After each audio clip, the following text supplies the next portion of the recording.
ربنا تقبل منا انك انت السميع العليم صلوات پڑھے محمد وعلى محمد.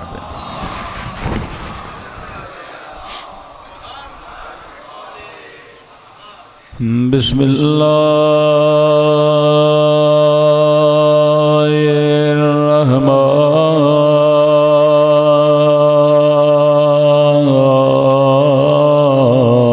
الرحیم.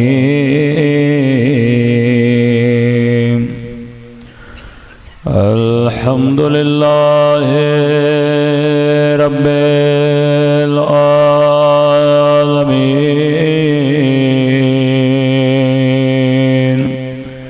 الحمد للہ کما هو أهله. الصلاة والسلام على سيد المرسلين وخاتم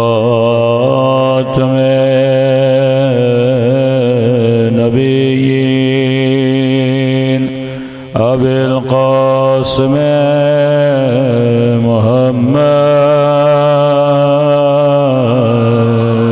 اللهم صل على وعلى آله الطيبين الطاهرين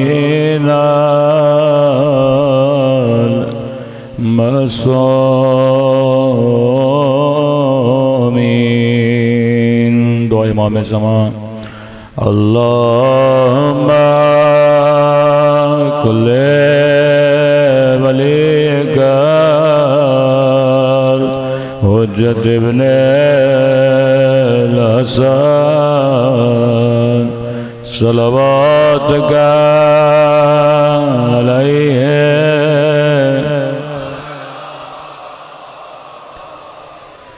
في هذه الساعة وفي كل ساعة وليا وحافظا وقائدا وناصرا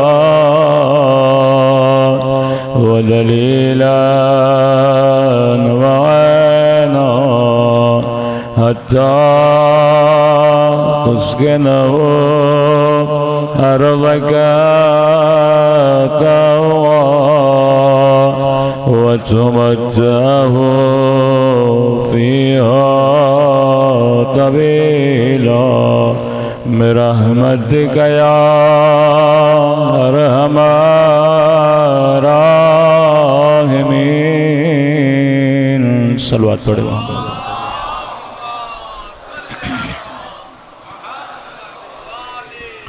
بسم اللہ الرحمن الرحیم.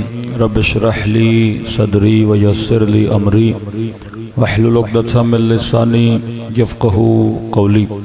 اما بعد فقد قال رسولنا الکریم ان الحسین مصباح الہدی وسفینۃ النجات.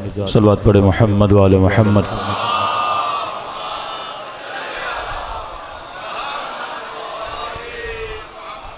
دعا ہے پروردگار عالم ہم سب کی عبادتوں کو اپنی بارگاہ عالی میں قبول فرمائے اور جو مقصد زندگی مقصد ہدایت لے کر فرش عزا پہ آتے ہیں خدا ان مقاصد میں ہم سب کو کامیابیاں کامرانیاں نصیب فرما دے. مسلسل دعوت جذبہ حسینی کے عنوان سے گفتگو ہو رہی ہے کہ پروردگار عالم اپنے بندوں کے دلوں کو اگر اپنی طرف متوجہ کرتا ہے تو وہ جذبہ حسینی کے ذریعے سے کرتا ہے. کہ آج کے زمانے میں اگر کوئی مصلح امت ہے تو وہ ذات مبارک ابا عبداللہ الحسین ہے. یہی فرش عزا وہ کام جو انبیاء کو 800 سال لگے 900 سال لگے، 700 سال لگے امتوں کو ہدایت کریں، وہ خدا حسین کے ایک قطرے سے، غم حسین کے ایک آنسوں سے کر دیتا ہے کہ لوگ ایک مصیبت کی روایت سن کے بدل جاتے ہیں۔ ایک زیارت امام حسین ان کی زندگیوں کو بدل دیتی ہے۔ یہ آخری زمانے میں خدا نے اہل بیت کو کشتی نجات قرار دیا، اور یہ زبانی کلامی باتیں نہیں ہیں، حدیث رسول ہے کہ مثل اہل بیتی کسفینۃ نوح، میرے اہل بیت کی مثال کشتی نوح کی طرح ہے، من رکبہا، جو اس پہ سوار ہوا، نجا، وہ کامیاب ہوا، اور جو اس پہ سوار نہیں ہوا فرمایا وہ اسی طرح ہلاک ہو گیا جس طرح قوم نوح ہلاک ہو گئی تھی۔ تو اس میں شک کرنا بھی انسان کے ایمان کے خطرے کا باعث ہے۔ اگر اہل بیت سے جڑے رہو گے تو یہ کامیابی ہے، اگر اہل بیت سے جڑے نہیں رہو گے تو یہ ناکامی ہے۔ یہ واحد فرش ہے، واحد صراط ہے، اور یہ بارہا اہل بیت نے فرمایا کہ مولا سے پوچھا گیا مولا ہم اتنی دعا کرتے ہیں اہدنا الصراط المستقیم، اے خدا ہمیں سیدھے راستے پر ہدایت فرما۔ مولا فرماتے انا الصراط، میں علی وہ راستہ ہوں جس کی دعا ہر روز نماز میں کرتے ہو، اے خدا مجھے کس کے راستے پہ قرار دے، راہ ابا امیر المومنین پہ قرار دے۔ تو ایک تو اللہ کا شکر ادا کرنا چاہیے کہ خدا نے آپ کے دلوں میں آل رسول کی محبت کو ڈالا ہے۔ یہ واحد ربط ہے، یہ حبل اللہ المتین ہیں، وہ اللہ کی رسی ہیں جو بندوں کو خدا سے ملاتی ہیں، جو صدیوں کا سفر دنوں میں طے کرواتے ہیں۔ اور یہ دلائل قرآنی ہیں کہ انا انزلناہ فی لیلۃ القدر، لیلۃ القدر خیر من الف شہر، کہ ایک رات ہزارہا مہینوں سے افضل ہے، کہ کیلکولیٹ کریں تو تقریباً 82 ایئرز بنتے ہیں۔ ایک رات میں انسان 82 سال کا سفر طے کرتا ہے۔ پھر معصوم سے پوچھا مولا اس رات میں خصوصیت کیا ہے؟ فرمایا کیونکہ اس رات میں ملائکۃ اللہ، اللہ کے ولی کے قلب پر نازل ہوتے ہیں، اور جب تم اس رات دعا کرتے ہو تو خدا ولی خدا کے صدقے میں تجھے اتنا ثواب عطا کرتا ہے۔ تو جب امام حسین سے آپ جڑ جاتے ہیں تو خداوند متعال اپنے ساتھ آپ کو جوڑ لیتا ہے۔ ہمیشہ یاد رکھیں رابطہ بندے کا اور خدا کا یہ رحمت کا رابطہ ہے، رأفت کا رابطہ ہے، ورنہ ہم اس قابل نہیں کہ پروردگار عالم ہمیں درجات دے، انسان سراپا گنہگار ہے۔ لیکن جب خدا کو محمد مصطفیٰ کا واسطہ دیتے ہیں تو خدا اپنے نبی پر جو رحمتیں بھیج رہا ہے ان کے صدقے میں، اس نبی کے وجود کی برکت میں بندوں کو عطا کرتا ہوا چلا جاتا ہے۔ اور صرف یہ یہاں سے نہیں، یہ قرآن کا دیرینہ واقعات ہیں، جب آپ پڑھیں گے تو آپ کو سمجھ آئے گا کہ ابتداء خلقت میں جب پروردگار عالم نے حضرت آدم کو خلق کیا تو ملائکۃ اللہ کو حکم ہوا کہ کسے سجدہ کریں؟ آدم کو سجدہ کریں۔ کبھی سوچا کریں کہ آدم کو ہی سجدہ کیوں؟ یعنی سب سے پہلے جو دعوت شرک دے رہا ہے گویا وہ خدا ہے، کہ آج وہابی کہتے ہیں سجدہ کس کے لیے ہے؟ اللہ کے لیے۔ اب کوئی اور نہیں، خود خدا کہہ رہا ہے کہ اے ملائکۃ اللہ کسے سجدہ کرو؟ آدم کو سجدہ کرو۔ ملائکوں نے سجدہ کیا۔ شیطان نے کہا کہ پروردگارا ایسی میں تیری عبادت کروں گا کہ آج سے پہلے کسی نے تیری ایسی عبادت نہیں کی ہوگی، لیکن مجھے سجدے سے معاف کر۔ موحد تھا، اللہ کا توحید پسند تھا، اور ضد پہ اڑ گیا کہ نہیں سجدہ تو صرف کس کے لیے ہے؟ تیرے لیے ہے۔ آدم خدا نہیں غیر اللہ ہے، میں آدم کو سجدہ کیوں کروں؟ اب آپ سوچیں کہ خدا نے شیطان کو شیطان بنایا کیوں؟ خدا کو تو سجدہ کر رہا تھا، اور یہ بھی کہا کہ مجھے مہلت دے الی یوم یبعثون، قیامت کو بھی مان رہا تھا، اور یہ بھی کہہ رہا تھا تجھے سجدہ کروں گا، مطلب وجود وحدانیت خدا کا بھی اقراری تھا۔ کس چیز کا آدم انکار کر رہا، شیطان انکار کر رہا تھا؟ حضرت آدم کا انکار کر رہا تھا۔ لیکن یہ 5 منٹ سوچیے، جب وہ خدا کو یہ بھی کہہ رہا ہے کہ میں ایسی عبادت کروں گا کہ مجھ سے پہلے کسی نے ایسی عبادت نہیں کی، لیکن پروردگار عالم نے جواب دیا، اللہ نے کہا مجھے وہ عبادت نہیں چاہیے جو تو کرنا چاہتا ہے، مجھے ویسی عبادت چاہیے جیسی میں کروانا چاہتا ہوں، کہ میں اپنی مرضی سے ایسی عبادت کروں۔ فرمایا نہیں، یہی میری عبادت میں شامل ہے کہ تو کسے سجدہ کرے؟ آدم کو سجدہ کرے۔ کیوں آدم سے سجدہ کروں؟ کیونکہ کئی لوگ ہیں جو اللہ تک ڈائریکٹ جانا چاہتے ہیں، لیکن خدا یہ کہتا ہے میرا فیض اگر تجھے ملے گا تو ولی کے ذریعے سے ملے گا۔ اگر تیرے دل میں میرے بنائے ہوئے ولی کا احترام ہے، عظمت ہے، سجدہ تعظیم وجود میں لاؤ گے تو اللہ کہتے ہیں ہاں پھر میری عبادت کرو، اس عبادت کا اجر بھی دوں گا، اس عبادت کا ثواب بھی دوں گا، کیونکہ میں جتنی چیزیں دیتا ہوں وہ فیض کے ذریعے سے دیتا ہوں، اور بندے اور خدا کے درمیان جس کو وسیلہ فیض بنا رہا ہوں وہ میرا ولی ہے۔ حضرت موسیٰ کے زمانے میں رسول خدا سے منقول ہے، حضرت موسیٰ نے پروردگار عالم سے کہا کہ پروردگارہ اس شیطان بدبخت نے اتنے بندوں کو گمراہ کیا ہے، تو اگر اجازت تو تمہیں ذرا صلح صفائی کروا دوں تاکہ مسئلہ ہی ختم ہو جائے۔ تو اللہ نے کہا بات کرو، کہ پروردگارہ اگر معافی مانگ لے تو معاف کر دو گے؟ تو خدا نے کہا میں ارحم الراحمین ہوں، توبہ کا دروازہ کھلا ہوا ہے، معاف کر دوں گا۔ موسیٰ نے کی بات شیطان سے کہ ابھی تک تم نے جتنے بھی گناہ کیے، جتنوں کو گمراہ کیا، خدا معاف کرنے کے لیے تیار ہے۔ تو شیطان نے کہا ٹھیک ہے میں معافی مانگنے کے لیے تیار ہوں، یہ مسئلہ آج ہی ختم کر دیتے ہیں۔ کہ پروردگارہ وہ معافی کے لیے راضی ہے، آپ معاف کرنے پر راضی ہو، اب بتائیں کس طرح معافی مانگے؟ اللہ نے کہا اگر توبہ کرنا چاہتا ہے تو جائے آدم کی قبر پہ سجدہ کر لے۔ دیکھو توبہ بھی تب تک توبہ قبول نہیں ہو رہی جب تک بندہ ولی سے نہ ملے، دعا قبول نہیں جب تک ولی سے منسلک نہیں، توبہ قبول نہیں جب تک ولی سے منسلک نہیں۔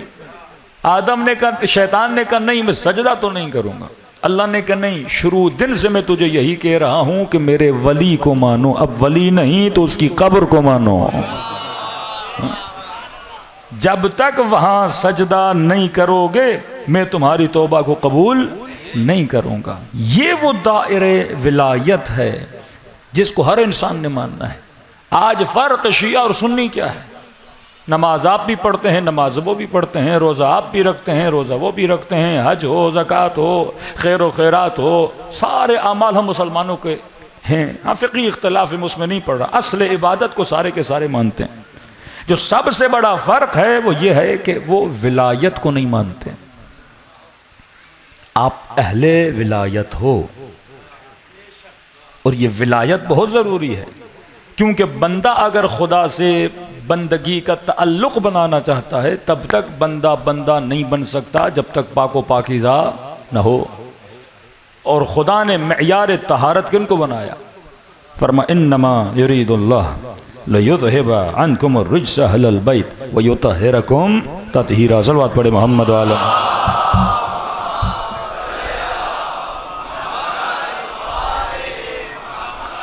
اب عربی میں جو لفظ آیا وہ لفظ انما ہے۔ انما کہتے ہیں حصر کو،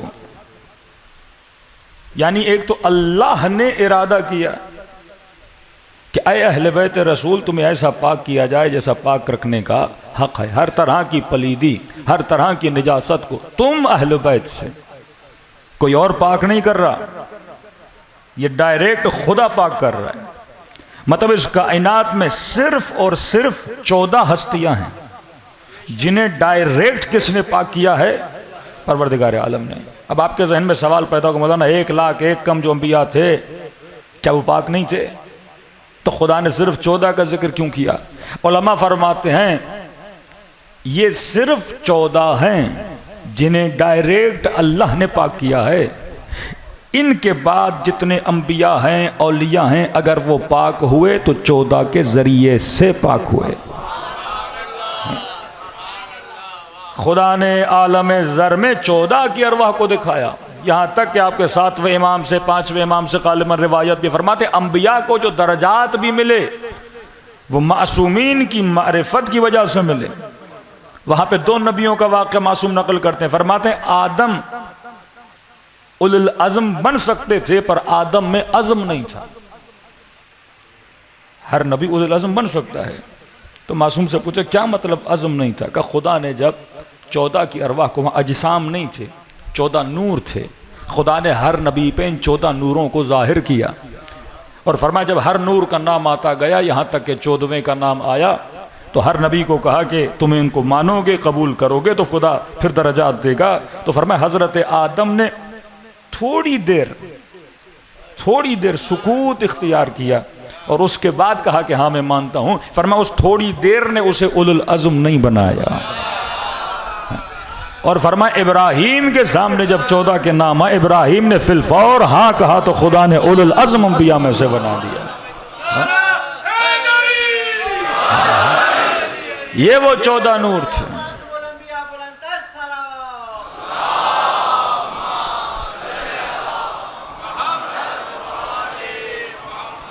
فرمایا یہ وہ 14 انوار. تبھی چھٹے ماہ فرماتے بنا عبد اللہ بنا سبح اللہ.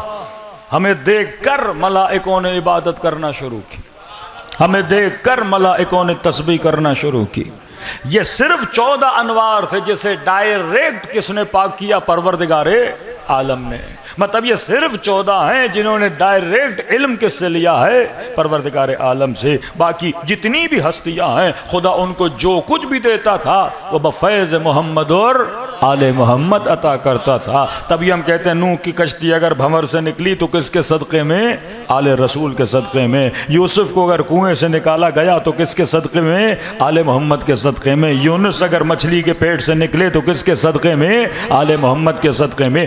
جو فیض مل رہا تھا وہ محمد اور آل محمد کے صدقے میں مل رہا تھا. تبھی ولایت اتنی اہم ہے کہ قبلہ فلاں نماز پڑھ رہا ہے، روزہ رکھ رہا ہے، حج کر رہا ہے، اور اتنی روایات ہیں کہ اگر علی کو نہیں مانا تو فرمایا ساری عبادتیں اس کے منہ پہ ماری جائیں گی. کیوں کہا 73 فرقے ہوں گے لیکن ایک فرقہ جنتی ہوگا، کیونکہ یہ اہل ولایت ہوگا. اب اس میں کچھ مستضعف فکری ہیں، مثلا ہے بیچارہ اہل سنت بھائی لیکن اس تک صحیح پیغام پہنچا نہیں، تو اب ضروری نہیں کہ یہ بھی جنت میں نہ جائے.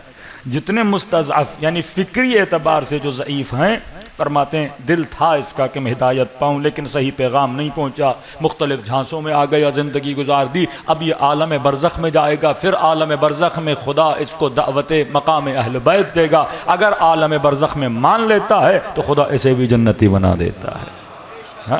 خدا کسی بھی بندے سے زیادتی نہیں کرتا. لیکن یہ ولایت اتنی اہم کیوں ہے کہ آدمی اہل نماز بھی ہے، اہل روزہ بھی ہے، اہل سجدہ بھی ہے، اہل حج بھی ہے، اہل زکوٰۃ بھی ہے، کہ مولانا اتنی نیکیاں کر کے گیا اور آپ کہہ رہے ہیں اگر اہل ولایت نہیں تو جنت میں نہیں جائے گا؟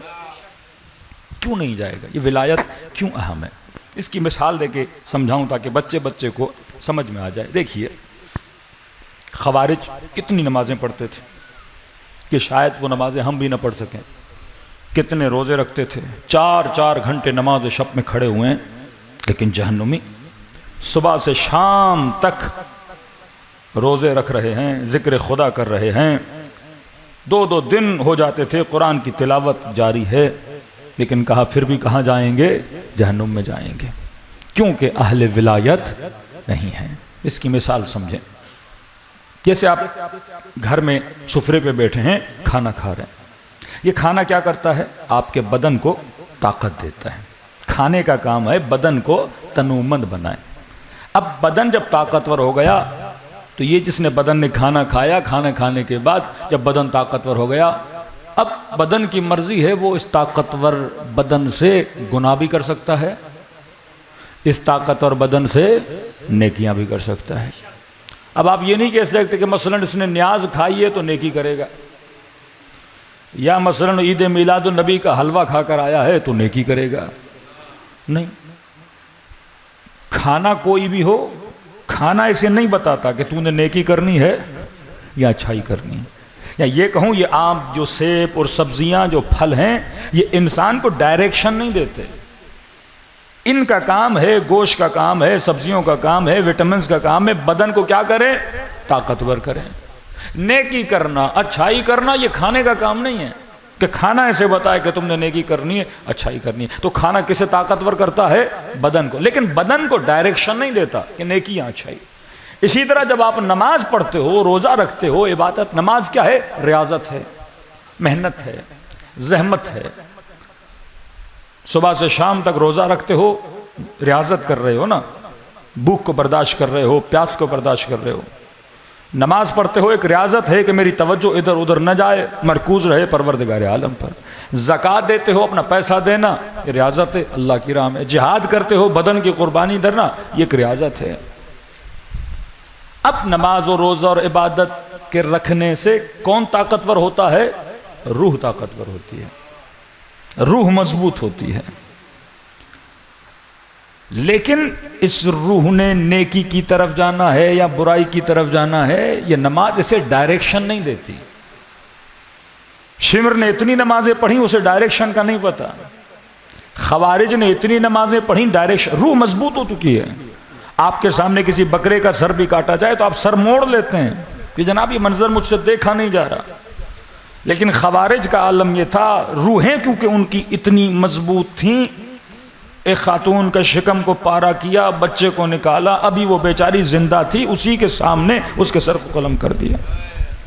یہ مضبوط روحوں والے ایسے کام کر سکتے ہیں کہ عبادت روح کو مضبوط کرے. روح اتنی مضبوط ہو جاتی ہے، اتنی سرسخت ہو جاتی ہے کہ پھر اسے پرواہ نہیں، میں سر کاٹ رہا ہوں، کیا کر رہا ہوں. کہتے ہیں بغداد میں ایک گھرانہ تھا، 2 بیٹیاں تھیں، ماں باپ سفرے پہ کھانا کھا رہے تھے، داعشی لوگ آئے اور حملہ کیا. اسی سفرے پہ جہاں کھانا کھا رہے تھے، اس کی چھوٹی بچی کو باپ کے سامنے انہوں نے ذبح کر دیا. اب یہ داعشی کم نمازی نہیں ہیں. یہ جو آپ دیکھتے ہو بعض ایسے طالبان کہ نوجوانوں کے سر کاٹ رہے ہیں، گولیاں مار رہے ہیں، اور بالکل پرواہ نہیں ہوتی، اور وہیں پہ وضو کر کے نماز پڑھتے، کیونکہ ان کی روحیں کیا ہو گئی ہیں؟ مضبوط ہو گئی ہیں. اللہ کہتے ہیں بعض لوگ جب عبادت کرتے ہیں، اشداء علی الکفار رحماء بینہم، یہ شدید ہو جاتے ہیں. روحیہ ان کا اتنا مضبوط ہو جاتا ہے، سر کاٹتے ہیں پرواہ نہیں، بدن کاٹتے ہیں پرواہ نہیں. عبادت تو کر رہے ہیں، روح مضبوط ہو رہی ہے، لیکن ڈائریکشن نہیں ہے. ڈائریکشن کون دیتا ہے؟ فرمایا جب اہل ولایت بنتے ہو، جب ولی خدا کی حکومت میں آتے ہو. یہ ولی تیری نمازوں کو ڈائریکشن دیتا ہے، یہ ولی تمہاری روح کو ڈائریکشن دیتا ہے. ولی تجھے بتاتا ہے کہ حق کیا ہے، باطل کیا ہے. وہیں پہ بندہ نمازی بنے، علی سے دور ہو، قاتل حسین بن جائے گا. نمازی بنے، عابد بنے، حسین سے دور ہو، قاتل حسن ابن علی بن جائے گا. روح مضبوط ہو گئی. ابن ملجم 1 نمبر کا نمازی ہے، قاتل امیر المؤمنین. جب آپ زیارتوں میں پڑھتے ہیں کہ کیسا بندہ جو ٹاپ کلاس کا نمازی ہے، لیکن جو اصل نماز ہے اس علی بن ابی طالب کے سر پہ آ کے ضربت مار رہا ہے، کیونکہ یہ ولایت کے راستے سے کیا ہو گیا ہے؟ دور ہو گیا ہے. اس کی بڑی سے بڑی مثال شیطان ہے. شیطان سے امیر المومنین نہج البلاغہ میں فرماتے 4,500 سال اس بندے نے عبادت خدا کی، لیکن کیونکہ ولی خدا کی ولایت میں نہیں آیا، اللہ کا سب سے بڑا دشمن بن گیا. تو ہماری نمازوں کو بھی اگر نجات ملتی ہے تو علی بن ابی طالب کی وجہ سے. ہمارے حج و زکوٰۃ کو بھی اگر نجات ملتی ہے تو ہمارے مولا آقا علی بن ابی طالب کی وجہ سے. یہ جذبہ ولایت ہے جو آپ کو ڈائریکشن دیتا ہے. جیسے آپ نے نماز پڑھنی ہے پر آپ کا کوئی قبلہ تو ہونا چاہیے نا. قبلہ کیسے بناتے ہو؟ کعبے کو بناتے ہو. کیوں نماز اور امام علی میں اتنا خدا نے ان کو جوڑا ہے کہ ولادت ہوئی تو کعبے میں، شہادت ہوئی تو مسجد میں، ولایت کا اعلان ہوا تو حالت رکوع میں. یہ بار بار علی کو نماز سے کیوں جوڑا جا رہا ہے؟ تاکہ تجھے بتایا جائے کہ حقیقت نماز نام ہے وجود علی ابن ابی طالب کا. یہ وہ وجود ہے. اگر ان کی ولایت میں آؤ گے تو پھر فرمایا عبادت کرو گے خدا ثواب دے گا. حدیث معصوم میں فرمایا وَلَا يَشْرُبُ الْخَمْرِ حِينَ يَشْرُبُهَا وَهُوَ مُؤْمِنٌ. یاد رکھنا جب کوئی شرابی، معصوم سے پوچھا نا مولا مومن شراب پیتا ہے؟ مومن گناہ کرتا ہے؟ آپ کا شیعہ گناہ کرتا ہے؟ ساتویں امام فرمایا ہاں گناہ کرتا ہے. لیکن فرمایا یاد رکھنا جب وہ گناہ کرتا ہے کہ کوئی شرابی شراب نہیں پیتا، لیکن جب پیتا ہے اس وقت مومن نہیں ہوتا. وَلَا يَزْنِ الزَّانِي حِينَ يَزْنِي وَهُوَ مُؤْمِنٌ. زانی جب زنا کرتا ہے تو اس عمل کو انجام دیتے ہوئے وہ مومن نہیں ہوتا. اس وقت وہ ہماری ولایت میں نہیں ہوتا، وہ شیطان کی ولایت میں ہوتا ہے، کیونکہ ہم نے تو نہیں کہا نا کہ حرام کھاؤ، ہم نے تو منع کیا نا کہ نشہ نہ کرو، ہم نے تو منع کیا نا کہ بد حجاب نہ بنو، لیکن جس وقت یہ کام کر رہی ہوتی ہے یا کر رہا ہوتا ہے اس وقت وہ ہماری ولایت میں نہیں ہوتا۔ پھر کہا کہ مولا اگر آپ کا شیعہ گناہ کرے تو اس سے اظہار براءت کریں، اس سے اظہار نفرت کریں، فرمایا نہیں، اس سے اظہار براءت نہ کرو، اس کے عمل سے اظہار براءت کرو۔ فرمایا شیعتنا خلق من طینتنا، ہمارے شیعہ ہماری بچی ہوئی مٹی سے بنائے گئے ہیں۔ فرمایا وہ پاک ہے، اس کا عمل نجس ہے۔ کہ ملا اسے بول سکتے ہیں کہ تو گنہگار ہے کہ نہیں، ایسے نہیں بولو، بولو تمہارا عمل برا ہے لیکن تمہاری روح طیب و طاہر ہے، کیونکہ کس کے ماننے والے ہو؟ اہل بیت رسول کے ماننے والے ہو۔ کہاں مومن کی مثال جب گناہ کرتا ہے، اس کی مثال علماء دیتے ہیں، شاید کلام معصوم بھی ہے، ہیرے کی طرح ہے، الماس کی طرح ہے۔ ہیرا چمکتا ہے نا، لیکن کا یہ ہیرا کبھی کبھی نالی میں گر جاتا ہے، گندا ہو جاتا ہے، لیکن اس کی ذات کیا ہے؟ ہیرا ہے۔ پھر نکالو گے حسین کی مجلس میں لا کے غم حسین میں دھو گے، پھر نورانی ہو جائے گا۔ اس کی ذات روشن ہے۔ ہمارا جو شیعہ ہے، جو اہل بیت کا ماننے والا ہے، ذات کیا ہے؟ نورانی ہے، بس اس کو دھونے کی ضرورت ہے۔ ہیرا پھر چاندی کالی ہو جاتی ہے، پھر آپ تھوڑا تیزاب کا پانی لگاتے ہو، پھر کیا ہو جاتی ہے؟ سفید ہو جاتی ہے۔ کہ اس کا وجود کیونکہ ہمارے ساتھ جڑا ہوا ہے، وجود پاک و پاکیزہ ہے۔ حر کا وجود پاک و پاکیزہ تھا، زہیر کا وجود پاک و پاکیزہ تھا، وہب کلبی کا وجود پاک و پاکیزہ تھا۔ بس تم نے پاکیزگی رکھنی ہے، لیکن کا کثرت گناہ، بعض لوگ اتنا گناہ کرتے ہیں وہ اندر کی نورانیت کو کیا کرتے ہیں؟ ختم کر لیتے ہیں۔ اس نورانیت کو تم نے بچا کے رکھنا ہے، اور اس نورانیت کی بقا کے لیے خدا نے ذکر حسین کو بنایا کہ پورا سال انسان اپنے وجود کو برائیوں میں ڈال دیتا ہے، لیکن ذکر ابا عبداللہ اسے ملا دیتے ہیں۔ ایک بہت بڑی شخصیت ہیں حسن بصری، اہل سنت بہت اس کا احترام کرتے ہیں۔ اب وہ کیوں تعریفیں کرتے ہیں آپ کے برادران اہل سنت؟ اس کی نمازوں کو دیکھ کر، اس کی عبادتوں، کبھی بھی نمازوں سے انسپائر نہ ہوا کرو۔ وہ بڑا جلیل القدر ہے، اتنی نمازیں، اتنا زہد، اتنی تقوی۔ یہ دیکھو اہل ولایت ہے کہ نہیں؟ اب اہل ولایت بھی ہے، نمازی بھی ہے، ہاں پھر بہجت بن جاتا ہے، پھر خمینی بن جاتا ہے، پھر سید علی قاضی بن جاتا ہے، پھر حسن زادہ عاملی بن جاتا ہے، ہاں پھر جواد عاملی بن جاتا ہے، پھر خدا ان کو مقامات بھی دیتا ہے، صاحب کرامت بھی بناتا ہے، لیکن کیا ہے؟ اہل ولایت ہے۔ سید علی ہمدانی جو مقبوضہ کشمیر میں ان کی قبر ہے، بہت بڑے عالم دین ہیں۔ یہ وہ علماء تھے جو اس بر صغیر میں آئے اور انہوں نے لوگوں کو شیعہ بنایا۔ آپ کبھی تحقیق کیا کریں کہ چلو کراچی کے شیعہ تو انڈیا سے ہجرت کر کے آئے، لیکن جو بنیادی شیعہ تھے، جو پہلے شیعہ نہیں تھے، وہ شیعہ کیسے بنے؟ آپ دیکھیں گے آذربائیجان سے، ایران سے اس وقت کے علماء آئے اور انہوں نے لوگوں کو کیا بنایا؟ شیعہ بنایا۔ سید علی ہمدانی کے لیے مشہور ہے کہ جب یہ آئے تو وہاں پر اور بھی تھے جو غیر شیعہ تھے، اور جب انسان زاہد بنتا ہے نا، زہد کرتا ہے، تو روح مضبوط ہوتی جاتی ہے، تو روح مضبوط ہوتی ہے تو خدا کچھ، روح کا ایک خاصہ ہے کہ جب مضبوط ہوتی ہے تو اس کے ساتھ آٹومیٹک انسان کے پاس کچھ روحانی چیزیں بھی آتی جاتی ہیں۔ اب ضروری نہیں آپ کے پاس وہ روحانی چیز آئی تو آپ سمجھیں کہ بھائی بندہ اتنا نیک ہے کہ نہیں۔ دیکھو اہل بیت کا چاہنے والا اہل ولایت ہے کہ نہیں ہے۔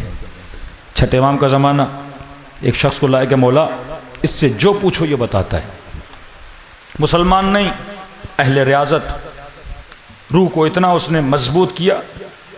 امام نے کہا جو پوچھیں کہاں؟ کہتے مولا جا رہے تھے، درخت پہ چڑیا کا گھونسلہ تھا، وہاں سے امام نے انڈا لیا اور انڈا ہاتھ میں لیا۔ کہا بتا میرے ہاتھ میں کیا ہے؟ تو اس نے تھوڑی دیر کے لیے آنکھیں بند کی، اس نے کہا آپ کے ہاتھ میں چڑیا کا انڈا ہے۔ تو مولا نے کہا کیسے پتا چلا؟ کہا کہ میں نے آنکھ بند کی اور 10 منٹ پہلے دیکھا کہ کون سی چیز کہاں پڑی ہوئی تھی، اور اب دیکھا کون سی چیز کہاں نہیں پڑی ہوئی، تو ہر چیز اپنی جگہ پر تھی، انڈا اپنی جگہ پر نہیں تھا۔ مولا نے کہا تجھے کیسے پتا چلتا ہے؟ کہا میں نے یہ ریاضت کی، میں نے وہ کیا، میری روح مضبوط ہو گئی ہے، لہٰذا میں دیکھ سکتا ہوں۔ تو امام نے کہا کہ اور کیا کیا تو نے؟ کہ میں نے اپنے نفس کو بڑی مشقت میں ڈالا۔ کہ کیسے نفس کو مشقت میں ڈالا؟ کہ ہمارا ایک اصول ہے کہ جو تمہارا نفس کہے وہ نہ کرو، اس کی مخالفت کرتا ہوں۔ وہ شہوانیت کی طرف بھیجتا ہے، میں نے چھوڑ دی۔ شکم پرس بناتا ہے، میں نے چھوڑ دیا۔ تو کہا جو وہ کہتا ہے نہیں کرتے، کہاں؟ امام نے کہا فوراً کلمہ پڑھو۔ اس نے کہا کرامتیں میں دکھا رہا ہوں، الٹا آپ میرے دین پہ آئیں اور آپ مجھے بول رہے ہیں کہ کلمہ پڑھو۔ امام نے کہا نہیں، اپنے اصول کی مخالفت نہیں، اپنے نفس سے پوچھو کہ محمد کا کلمہ پڑھوں کہ نہیں، نفس سے پوچھو۔ اس نے تھوڑی دیر رجوع کیا کہ نفس منع کر رہا ہے۔ امام نے کہا پھر وہی کام کرو جس سے وہ منع کر رہا ہے۔ اس نے کہا بات تو صحیح ہے۔ اس نے کہا اشہدو ان لا الہ الا اللہ، پورا کلمہ پڑھا۔ امام نے کہا اب بتا میرے ہاتھ میں کیا ہے؟ تو اس نے کہا پتہ نہیں لگ رہا ہاتھ میں کیا ہے۔ تو کہا پہلے نہیں مانتا تھا تو پتہ لگ رہا تھا، اب مانتا ہوں تو پتہ نہیں لگ رہا۔ امام نے فرمایا شیطان کئی چیزیں تجھے دنیا میں دیتا ہے، خدا تجھے اجر آخرت میں عطا کرتا ہے۔ وہ تجھے اتنا ان چکروں میں پھنساتا ہے، وہ سارے لذتیں کہاں دینا چاہتا ہے؟ تاکہ کوئی صاحب کرامت بن جائے، لوگ آگے پیچھے تیرے لگیں، تو مرشد بن جائے، پیر بن جائے اور تیری مریدی چلنا شروع ہو جائے۔ تو ایسے بڑے بڑے علماء جب کشمیر میں گئے تو کہا کہ لوگ آئے قبلہ یہ کون ہیں؟ کہ شیعہ عالم دین اہل بیت کے ماننے والے ہیں۔ کہ بھائی ان کے پاس کیا ہے؟ یہ ہمارا مولوی ہے، صاحب کرامت ہے۔ تو کہتے اس وقت آغا سید علی حمدانی وضو کر رہے تھے۔ تو کہا کہ تمہارے اس صاحب کرامت کے پاس کیا کرامت ہے؟ کہا یہ ہوا میں اڑتے ہیں۔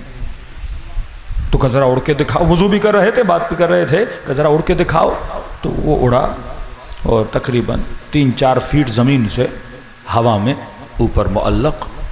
تو سارے لوگ مبہوت ہو گئے، جناب اتنی کرامت کہ جناب جو ہیں ہوا میں اڑ رہے ہیں۔ اور مذاق اڑانے لگے آغا سید علی حمدانی کا، آپ کے پاس کیا ہے؟ ہمارا مولوی دیکھو، آپ اہل بیت کو مانتے ہو، آپ اقرار ولایت کرتے ہو، آپ کہتے ہو ہم ان کے ماننے والے ہیں جو پاک و پاکیزہ ہیں، آپ کہتے ہو ہم حق پر ہیں، باقی سب باطل پر ہیں۔ یہ دیکھو ہمارا مولوی، یہ دیکھو صاحب کرامت، یہ ہمارا ولی اللہ ہے کہ ہواؤں میں اوپر اڑ رہا ہے۔ کہ آغا سید علی حمدانی سن رہے تھے۔ اب جب مسح کی باری آئی، انہوں نے اپنے پاؤں کو مسح کیا اور انگلی سے اپنی جوتی کو اشارہ کیا، کہتے جوتی ہوا میں اڑی۔ اور یہ نامی گرامی جو ولی اللہ تھا، اتنا اس کے سر پہ لگی کہ یہ بیچارہ زمین پر گر گیا۔ کہ جو تمہارے پاس طاقت ہے وہ ہماری جوتی کو خدا نے دی ہوئی ہے۔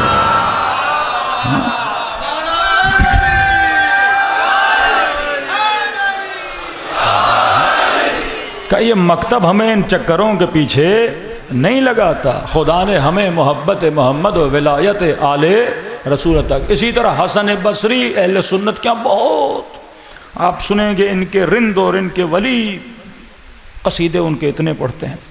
جب جنگ صفین ہوئی تو یہ نہ معاویہ کی طرف گیا نہ امیر المومنین کی طرف گیا۔ نمازی بندہ، دن رات نمازوں میں مشغول۔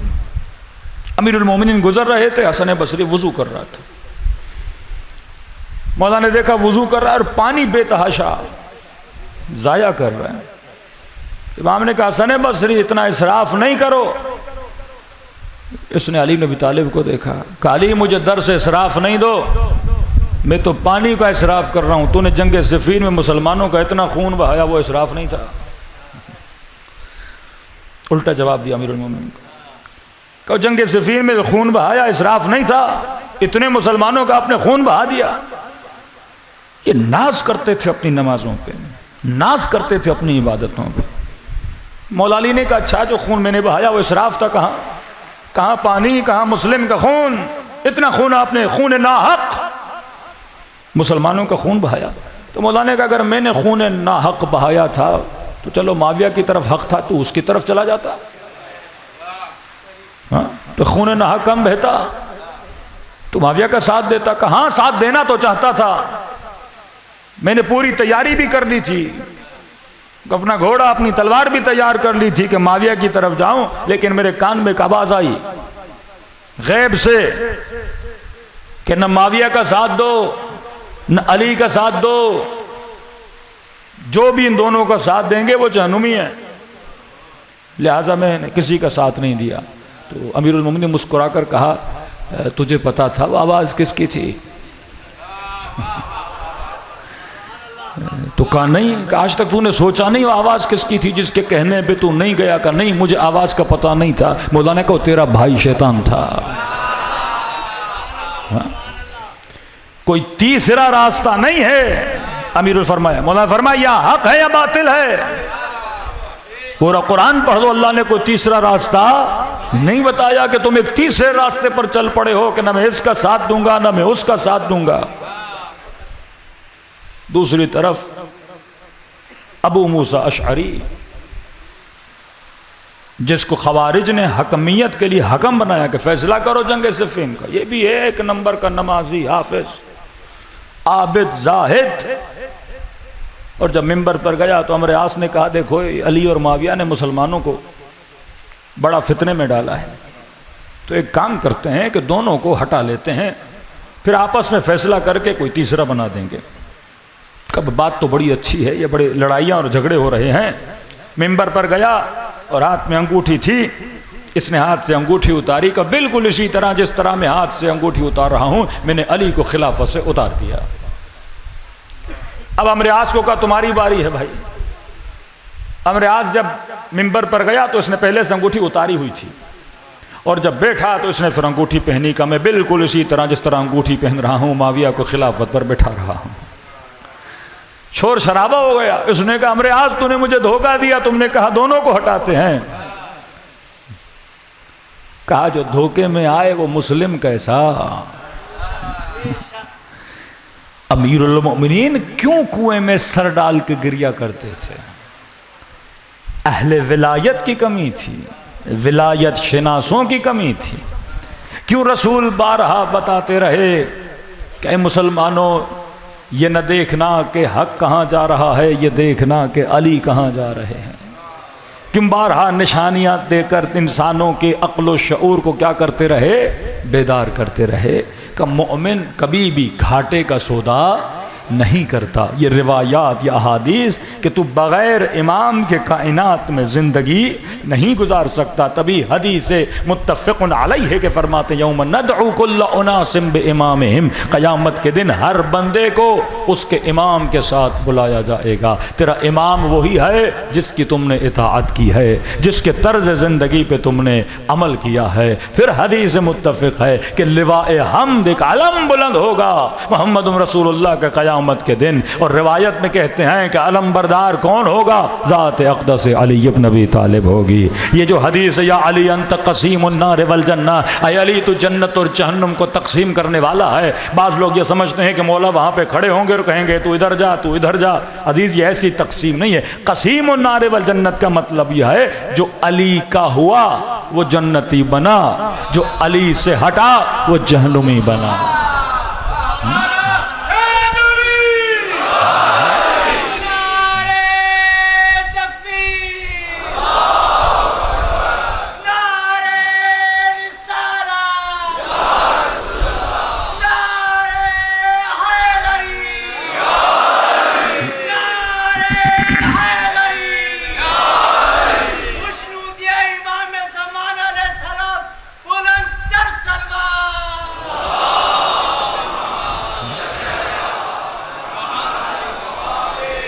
اصل یہ ہے کہ اہل ولایت بنو۔ اہل ولایت آپ کو پاک و پاکیزہ بناتے ہیں۔ ہاں، بندگی آ ہی نہیں سکتی جب بندہ پاک نہ ہو، جب بندہ طاہر نہ ہو، جب بندہ پاکیزہ نہ ہو، اور یہ معدن طہارت ہے۔ اہل بیت سے جو بھی ملتا ہے تو اسے کیا کرتے ہیں؟ پاک و پاکیزہ کرتے ہیں، کیونکہ مظہر صفات خدا ہیں، اللہ کی صفات کا مظہر ہیں۔ کربلا میں حسین نے اپنے اصحاب کو پاک کیا، فرش عزا پہ بلا کر آپ کو پاک کرتے ہیں۔ بڑے بڑے اصحاب ابا عبداللہ الحسین کربلا میں گزرے ہیں، مثلا جناب جون، جناب زہیر۔ بعض نے اپنے بچوں تک کو کربلا میں کیا کیا ہے؟ قربان کیا ہے۔ سب سے پہلے اصحاب نے قربانی دی۔ بڑا مقام ہے اصحاب ابا عبداللہ الحسین کا۔ اب اس جنگ میں کوئی زبردستی نہیں، جاذبہ دیکھیں کتنا ہے کہ امام حسین نے سب کو بٹھا کر پہلے ان کا شکریہ ادا کیا کہ شکریہ کہ تم حسین بن علی کی مدد کے لیے آئے ہو، اور حسین تم سب سے راضی ہوئے۔ کئی ایسے تھے جو خط بھی لکھے لیکن حسین کی مدد کے لیے نہیں آئے، لیکن تم یہاں تک آئے، شکریہ۔ پھر چراغ کو بجھایا۔ نفسیاتی مسئلہ ہے، کوئی انسان جانا چاہتا ہے پر حسین سے شرمسار ہے کہ میں کیسے اٹھ کے جاؤں۔ بالکل امام نے اندھیرا کر دیا کہ جسے جانا ہے چلا جائے۔ کہتے ہیں بعض رونے لگے، بعض ہنسنے لگے۔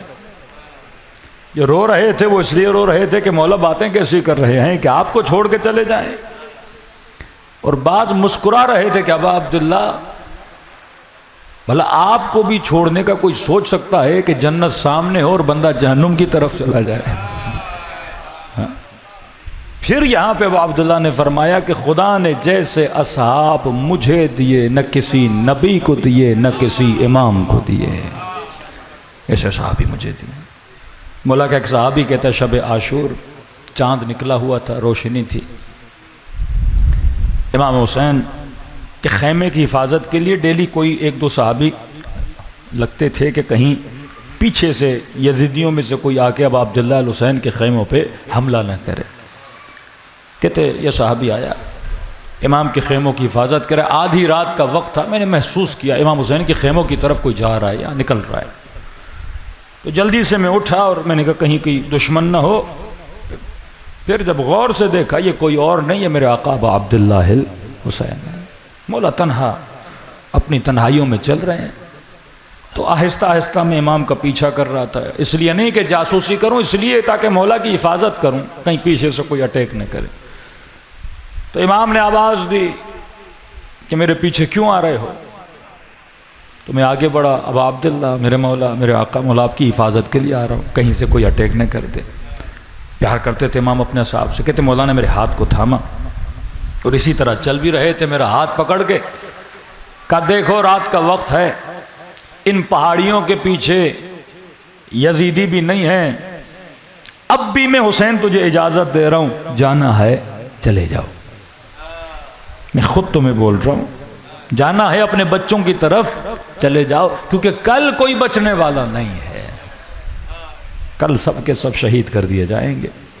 کہتے اس کی آنکھوں میں آنسو آئے۔ اب عبداللہ کیسی باتیں کر رہے ہیں کہ آپ کو چھوڑ کے ہم چلے جائیں؟ وہ دوست کیسا جو مصیبتوں میں ساتھ نہ رہے۔ اب عبداللہ ایسی باتیں نہ کریں۔ پھر امام حسین نے سے دعا دی کا، پھر واپس آئے۔ میں اصحاب کے خیمے کی طرف جانے لگا، امام حسین نے کہا میں ذرا اپنی بہن کے خیمے سے ہو لوں۔ کہتے یہاں امام حسین اپنی بہن زینب کے خیمے میں گئے، اور میں جا ہی رہا تھا، نہ چاہتے ہوئے میں نے دو باتیں سن لیں کہ جیسے خیمے میں گئے امام نے اپنی بہن کو سلام کیا اور سیدہ زینب کے گریے کی آواز آئی، اور ایک جملہ کہا، فرمایا حسین تجھے اپنے اصحاب پہ بھروسہ تو ہے نا، جن کے بھروسے پہ تو کل جنگ لڑے گا، بھروسہ تو ہے؟ فرمایا ہاں بہن زینب مجھے بھروسہ ہے۔ کہا حسین ایسا نہیں کل تجھے تک و تنہا چھوڑ کے چلے جائیں۔ کہتے جملے میں نے سنے، میرے وجود تڑپنے لگا۔ خیمے میں گیا، حبیب ابن مظاہر، مسلم ابن اسجا، زہیر سارے بیٹھے تھے آپس میں۔ مجھے دیکھا کہ کیا ہوا، منہ کیوں اترا ہوا ہے؟ کہ وائے ہو تم پر، علی کی بیٹی کو ہم پہ بھروسہ نہیں ہے۔ کہ کیا مطلب بھروسہ نہیں؟ کہ بھائی سے کہہ رہے ہیں بھیا کہیں تیرے اصحاب تجھے چھوڑ کر چلے تو نہیں جائیں گے۔ یہ سارے اٹھے، حضرت عباس کو کہا کہ ہم سیدہ زینب سے بات کرنا چاہتے ہیں۔ کہا ہوا کیا ہے؟ کہ مولا یہ ہمارا معاملہ ہے، لگتا ہے بی بی کو ابھی تک بھروسہ نہیں ہے۔ کہتے ہیں اسی وقت زمین پہ بیٹھے سیدہ زینب کے خیمے کے سامنے اور بلند بلند آواز میں کہتے رہے بی بی جب تک اس بدن میں خون کا ایک قطرہ باقی ہے ہم بنو ہاشم پہ آنچ نہیں آنے دیں گے۔ بڑی محبت کرتے تھے امام حسین اپنے بھائی حسن سے۔ آج خدا کو 2 اماموں کا واسطہ دو، سبط النبی، حسن کا بھی واسطہ دو، حسین کا بھی واسطہ دو۔ رسم تھی امام حسین کے یہاں، جب بھی شب جمعہ آتی تھی امام حسین قبر حسن پہ جاتے تھے، اپنے بھائی کی زیارت کرتے تھے۔ دیکھیے جب باپ مر جاتا ہے نا تو انسان بڑے بھائی کو باپ کی جگہ پہ دیکھتا ہے۔ وہ بڑا بھائی کبھی سینے سے لگاتا ہے، کبھی دلاسا دیتا ہے۔ مولا حسن کو جب زہر ملی، جگر کے ٹکڑے نکلے، امام حسین بھائی کے سرانے پر آئے، فرماتے زار و قطع رو رہے تھے۔ اس وقت امام حسن نے فرمایا اللہ یوم کا یوم کا یا ابا عبداللہ، حسین جو دن تجھ پہ آئے گا ایسا دن کسی پہ نہیں آیا۔ لیکن ایک وصیت کی، فرمایا بھیا حسین میرے بچوں کا خیال رکھنا۔ خیال تو ویسے ہی رکھتے امام حسین، لیکن خصوصی امام حسن نے وصیت کی کہ حسین میرے بچوں کا خیال رکھنا۔ امام حسن کے کئی بیٹے تھے، بڑے بیٹے مدینے میں رہ گئے، جو چھوٹے تھے 3 بھائی، جن میں سب سے بڑے جناب قاسم تھے۔ یہ کربلا امام حسین ان سب کو لے کر آئے۔ فرماتے جب اصحاب کو امام حسین نے کہا کہ جو جانا چاہتا ہے چلا جائے، چراغ بجھائی، چراغ جلائی، کہتے ہیں خیمے کے کسی کونے میں جناب قاسم بیٹھ کر یہ منظر دیکھ رہے تھے، چھوٹے تھے۔ کربلا میں بہت سارے ہیں، جناب جندب کا بیٹا بھی جو ہے وہ 14 سال کا تھا۔ جب بیٹا باپ شہید ہوا تو یہ بیٹا امام حسین کے پاس ہے، مولا میں بھی جانا چاہتا ہوں۔ امام حسین نے فرمایا تیری ماں داغ دیکھا ہے، غم دیکھا ہے تیری ماں نے، تو بیٹا اپنی ماں کے پاس جا کر، نہیں مولا میں بھی قربان ہونا چاہتا ہوں، اماں نے ہی بھیجا ہے کہ جا خود کو حسین پہ قربان کر۔ کہتے یہ بیٹا جب میدان میں گیا تو کربلا کے شہداء رجز پڑھتے تھے۔ رجز ایک سگنیچر تھا کہ بتاتے تھے ہم کون ہیں، لیکن اس بچے نے سوچا ہی نہیں تھا کہ میں نے کربلا میں جا کے شہید ہونا ہے۔ 13 سال کا بچہ والد کے ساتھ جا رہا تھا، اچانک اس کے سامنے شہادت رونما ہوئی۔ تو جو اچانک جاتے تھے ان کو نہیں پتا ہوتا تھا کہ ہم رجز کیا پڑھیں۔ جن کے ذہنوں میں تھا کہ ہم نے شہید ہونا ہے وہ رجز یاد کیا ہوا تھا انہوں نے کہ بھی ہم میدان میں جائیں گے یہ رجز پڑھیں گے۔ کہتے یہ بچہ بھی آیا، اسے نہیں پتا اچانک کیا ہے رجز کا مطلب یہ ہے، رجز انسان کی مدح سرائی و تعارف ہے۔ کل ہم زندہ نہ رہیں، ہمارے بچے لشکر امام زمانہ میں جائیں گے تو کتنی خوشی ہوگی کہ آپ کا بچہ کہے میں کس کا بیٹا ہوں۔ تو نسلیں افتخار کرتی ہیں کہ اس میدان میں جا کے افتخار کر رہا ہے، جنگ کو ننگ نہیں، آر نہیں، شرف سمجھتا ہے راہ خدا میں لڑنا۔ کہتے جناب جندب کا بیٹا گیا، اسے نہیں پتا رجز کون سا پڑھوں۔ تو اس نے ایک غلام تھا امام حسین کا جناب جون، اب غلام آپ کو پتا ہے کس چیز پہ ناز کرے، تو اس غلام نے ایک رجز پڑھا، نعم الحسین و نعم الامیر، فرمایا میرا تعارف یہ ہے کہ جس کا امیر حسین ابن علی ہے، جس کا آقا حسین ابن علی ہے۔ اسی نے اسی غلام کا رجز پڑھا، کہا کہ میرا امیر کون ہے، حسین ابن علی ہے۔ لیکن فرماتے ہیں کہ قاسم بھی 13-14 سال کا تھا، لیکن یہ نہیں کہ جناب قاسم کو رجز نہیں آتا تھا یا پتہ نہیں تھا۔ آغا مجتہدی تہرانی فرماتے ہیں کہ قاسم کی معرفت کا اندازہ لگاؤ کہ کیا تھی تربیت حسین ابن علی، کہ جب اسماعیل کو پتہ چلا کہ ذبح ہونا ہے تو اپنے بابا کو کہا بابا مجھے صابرین میں سے پاؤ گے۔ صبر وہاں کیا جاتا ہے جہاں مصیبت ہوتی ہے، لیکن فرمائے 13 سال کے بچے کی تربیت ایسی کی حسین نے جب پوچھا کیف عندک الموت، قاسم تیرے لیے موت کیسی ہے، تو موت کو مصیبت نہیں سمجھا، فرمایا احلا من الازل، شہد سے زیادہ میٹھی ہے۔ طالب موت تھا اور میدان میں گیا تو رجز پڑھا، اپنے بابا حسن کا تعارف کروایا۔ اور رجز وہی پڑھتا ہے جو پہلے سے جس نے تیاری کی ہوئی ہو اور پہلے سے جو آمادہ شہادت ہو۔ فرماتے ہیں جب بالکل تھک گئے امام حسین جو ہر شب جمعہ جنت البقیع بھائی کی قبر پہ جاتے تھے، روایت کے جملے ہیں جب علی اکبر کی شہادت ہوئی تو عجیب کیفیت تھی امام حسین کی، پورا بدن زخمی، تلوار کو زمین کربلا میں گاڑ کے حسین اپنا ماتھا تلوار پہ رکھ کے گریہ کر رہے تھے۔ راوی کہتا ہے فجاء غلام، اشارہ تھا جناب قاسم کی طرف، اب کوئی نہیں رہا نا، تو کہا جب یہ شہادت ہو گئی تو حسین کو جناب قاسم کی آواز آئی کہ چچا ابھی میں زندہ ہوں۔ لشکر یزید کے سپاہی کہتے ہیں منظر میں دور سے دیکھ رہا تھا کہ اکبر کا لاشا پارا پارا اور حسین زخمی بھی ہیں، تلوار پہ سر رکھ کے گریہ کر رہے ہیں۔ اور اس وقت جب قاسم کی آواز آئی، اور لکھنے والا لکھتا ہے کہ جب میں نے قاسم کو دیکھا تو مجھے ایسے لگا کوئی چاند کا ٹوٹا ہوا ٹکڑا ہے جو حسین کے سامنے کھڑا۔ امام حسن بہت خوبصورت تھے، اور کہتے ہیں جیسے حسین نے قاسم کو دیکھا تو وہ حسین جو کئی شب جمعہ گزر گئیں جنت البقیع حسن کی قبر پہ نہیں گیا، کہ اچانک جب قاسم کو دیکھا تو قاسم کیونکہ شبیہ حسن تھے تو گویا حسین نے حسن کو دیکھا، کہ اس طرح دیکھا فوراً قاسم ابن حسن کو سینے سے لگایا، کہ ایسے لگا کہ جیسے حسین حسن کے سینے لگ رہے ہیں، اور اتنا روئے کہ دیکھنے والوں نے محسوس کیا کہ دونوں گویا چچا بھتیجے غش کر گئے۔ کہ میں دور سے یہ منظر دیکھ رہا تھا کہ قاسم جھک کے چچا کے ہاتھوں کا بوسہ لینا جا رہے تھے، لیکن حسین نے روک لیا۔ کہ پھر میں نے دیکھا پھر رجلے حسین کے قدموں کی طرف بڑھ رہے ہیں، اور بار بار اتنا ہی کہہ رہے تھے کہ چچا مجھے اذن جہاد دو۔ بار بار کہتے تھے قاسم تو میرے حسن کی نشانی ہے، تو اپنے اماں کی نشانی ہے چچا۔ بار بار اماں تو بھیج رہی ہیں کہ جا تیرا حسین اکیلا ہے۔ یہی تو حسن کی وصیت تھی کہ جب حسین اکیلے ہو جائیں تو قاسم حسن بن کے حسین کی مدد کرنا۔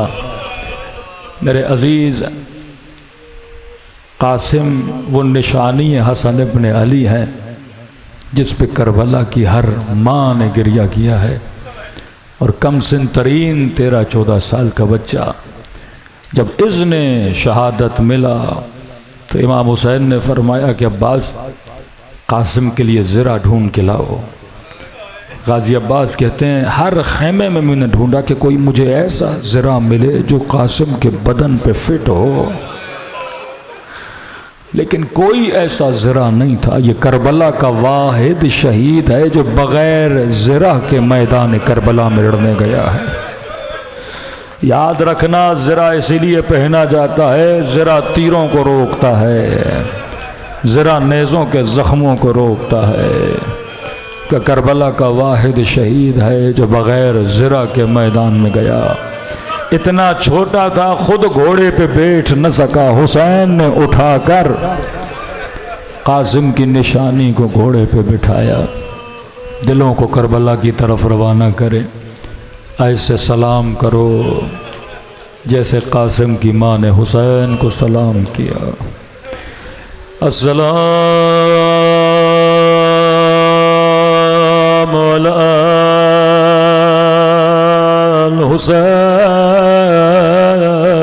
الحسین وعلی علی ابن الحسین وعلی اولاد حسین وعلی اصحاب بلند آواز سے السلام علی الحسین وعلی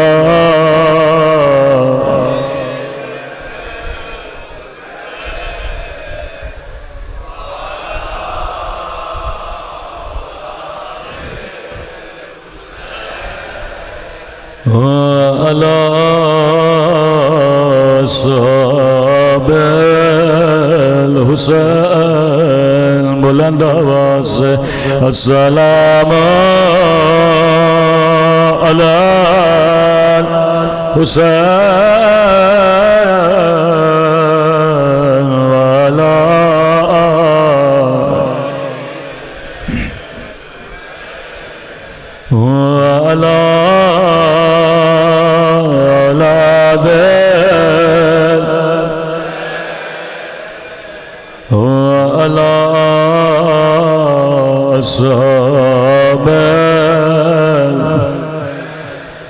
میرا سلام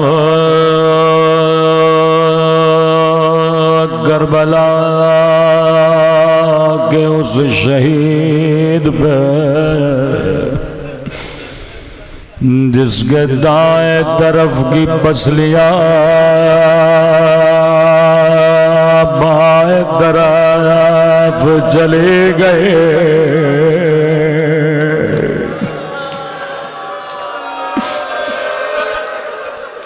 میں نے نام نہیں لیا قدیم مومنو اے خدا تجھے حسن کے یتیم قاسم کا واسطہ دائیں طرف کے نیزے بائیں طرف چلے گئے بائیں طرف کے نیزے دائیں طرف چلے گئے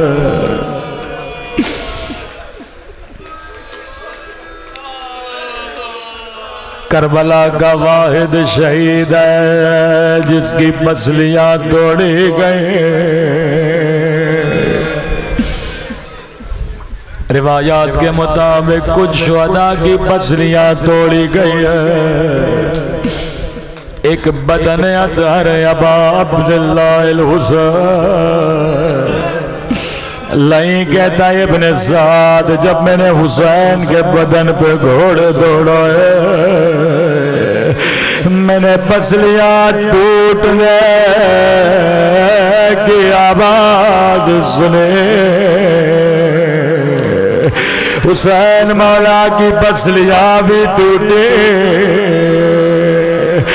قاسم کی پسلیاں بھی توڑی گئے لیکن دونوں شہیدوں میں ایک فرق ہے جب مولا کی پسلیاں ٹوٹی مولا شہید ہو چکے تھے لیکن قاسم ابھی زندہ تھا دائیں طرف کی پسلیاں بائیں طرف چلے گئے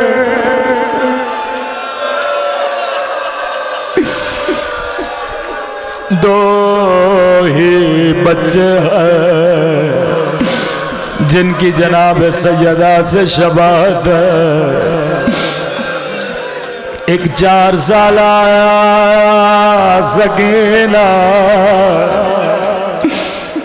ایک 14 سالہ قاسم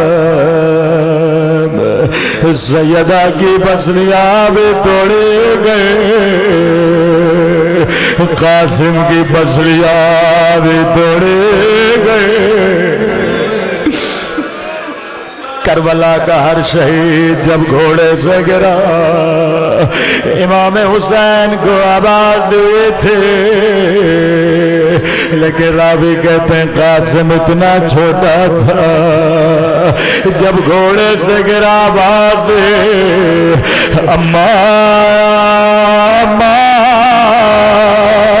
اماں میں گھوڑے سے گر گیا اماں تیرے دودھ کی لاج رکھ لے حسین مولا دوڑے دوڑے میدان میں پہنچے 3-4 مقتل کے جملے ہیں حسین کو کہیں قاسم کا لاشا نظر نہیں آیا فرس پہ کھڑے ہوئے دائیں طرف دیکھا بائیں طرف دیکھا آواز گھر کا قاسم مجھے آواز دو دائیں طرف سے آواز آئی جی میرے مولا بائیں طرف سے آواز آئی جی میرے آقا میرے مولا زوجنا سے اترے ابا کے دامن کو کربلا کی زمین پہ بچھایا کٹے ہوئے گوشت کے ٹکڑے اٹھائے کٹی ہوئی انگلیاں اٹھائے گٹھڑی کو باندھا عجب نہیں کربلا سے نجف کو دیکھا ہوگا کہنے لگے بابا علی خیبر فتح کرنا آسان ہے خندق فتح کرنا آسان ہے لیکن بابا یتیم کی لاش کے ٹکڑے اٹھانا بڑا مشکل ہے